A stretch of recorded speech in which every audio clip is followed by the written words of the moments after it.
अरे तू हाउ बचपन के प्यार हो, तू हाउ जीवन हो। अरे आस बा तोहर बना बदुल्हा, तू हमारा दुल्हन हो। ना जइहा तू ठुकरा के जिंदगी में हमारा आके रे मरा जहाई, छोड़ी के जइबू हो मरल मुँह हमारा पैबू हो। ये मतलब मिठू भैया बोलते हैं मानसी जी से कि याद आइबू ना हो बड़ी, याद आइबू ना। अरे याद आइबू ना हो बड़ी, याद आइबू ना। हमके छोरी तू जाइबू मोहरी मानसी हो, हमके छोरी तू जाइबू मोरे मानसी हो। मानसी बड़ी याद आइबू ना, हमके छोरी तू जाइबू मोरे मानसी हो। मानसी बड़ी याद आइबू ना।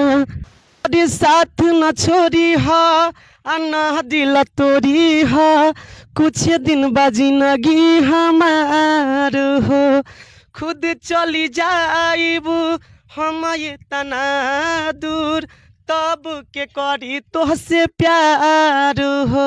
छूट न कर मन बढ़ल दिल के धड़कन, छूट न कर मन बढ़ल दिल के धड़कन। अरुअत बापया मतारी बा रे पगली, हम सच कहिले हमारा दिल के बीमारी बा रे पगली, हम सच कहिले हमारा दिल के बीमारी बा। अरे याद आइबू ना हो बड़ी, याद आइबू ना।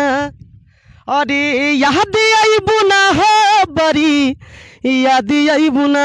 हमके छोरी तू जाइबा मोरे पापा हो, हमके छोरी तू जाइबा मोरे मम्मी हो।